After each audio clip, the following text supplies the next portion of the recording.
May tanggap tayo na Vivo Y20 LCD problem. Yan o, basag na basag.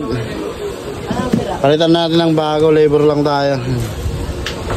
Gawin na natin guys. Sa gitna ng kuyapong doon ka tumambay. May tindahan na sabog, pangalan ay lakay. Sira ang laptop mo, cellphone na bitin. Dito ka na, huwag nang magpaikot-ikot pa rin. Lakay Repair, mabilis na maasahan. Lagi na ayos, di mo na kailangan kabahan. Cellphone, laptop, kahit anong sira yan. Sa lakay, tsaka ayos ka na yan.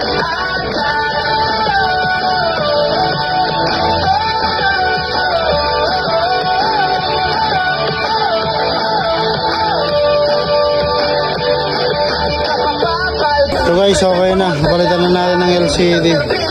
Customer natin, shoutout kila ate at kuya. Uwi sila sa Lakay. Guys, dalawa yung pinagawa.